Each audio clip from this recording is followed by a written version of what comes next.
കഴിഞ്ഞ കുറച്ച് ദിവസങ്ങളിലായിട്ട് നമ്മുടെ യുഎഇയിലെ പല പ്രദേശങ്ങളിൽ മഴ ലഭിക്കുന്നുണ്ടായിരുന്നു. നമ്മുടെ ഷാർജയിൽ ഇന്നലെ രാത്രി 11 മണിയോട് കൂടി നല്ലൊരു മഴ പെയ്തിട്ടുണ്ടായിരുന്നു. അതുകൊണ്ട് തന്നെ റോഡിലൊക്കെ നല്ല വെള്ളക്കെട്ടാണ് കാണുന്നത്. ദുബായിയുടെ പല സ്ഥലങ്ങളിലും ഇതുപോലെ വെള്ളക്കെട്ടായിരുന്നു. അതുകൊണ്ട് തന്നെ നമുക്കൊക്കെ ഏറെക്കുറെ ആൾക്കാർക്ക് ഇന്ന് വർക്ക് ഫ്രം ഹോം ആയിരുന്നു. വണ്ടികളൊക്കെ പോകുമ്പോൾ തന്നെ നമുക്കറിയാൻ പറ്റും നല്ല രീതിയിൽ വെള്ളം ഉണ്ടായിരുന്നു. എന്നാൽ ഉച്ച കഴിഞ്ഞ് നോക്കുമ്പോൾ നമ്മുടെ അന്തരീക്ഷമൊക്കെ മാറിയിട്ടുണ്ട്. നല്ല തെളിഞ്ഞ കാലാവസ്ഥയായിരുന്നു. അതുകൊണ്ട് തന്നെ ഒന്ന് പുറത്തേക്ക് ഇറങ്ങാമെന്ന് വിചാരിച്ചു. വേറൊന്നുമല്ല, ഇതുപോലെ നല്ല മഴയാണെന്നുണ്ടെങ്കിൽ നമ്മൾ കുറച്ച് സാധനങ്ങളൊക്കെ നേരത്തെ മേടിച്ച് സ്റ്റോർ ചെയ്യാമെന്ന് വിചാരിച്ചു. അങ്ങനെ ഇറങ്ങിയപ്പോഴാണ് ഇതേ കാണുന്നത്. നമ്മുടെ റോഡിൽ നല്ല രീതിയിൽ വെള്ളം ഇപ്പോഴും ഉണ്ട്.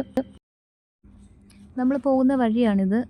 ഈ വെള്ളം അത്ര ശുദ്ധമായ വെള്ളമൊന്നുമല്ല. അതുകൊണ്ട് തന്നെ സ്മെല്ലും കാര്യങ്ങളൊക്കെ ഈ വെള്ളത്തിലുണ്ടായിരുന്നു.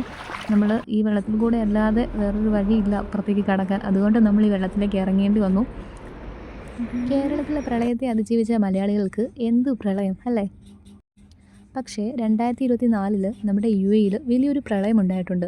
അന്ന് അത് അനുഭവിച്ച ആൾക്കാർക്കറിയാം, മരുന്നിനും ഭക്ഷണത്തിനും വേണ്ടി നമ്മൾ ഒരുപാട് ബുദ്ധിമുട്ടിയ ഒരു കാലമായിരുന്നത്.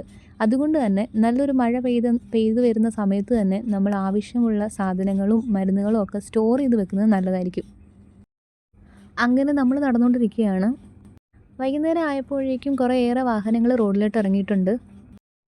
അപ്പോൾ ഈ മഴക്കാലത്ത് എല്ലാവരും, വാഹനം ഓടിക്കുന്നവരും എല്ലാവരും ശ്രദ്ധയോടുകൂടി സേഫായിട്ടിരിക്കാൻ വേണ്ടി ശ്രമിക്കണം.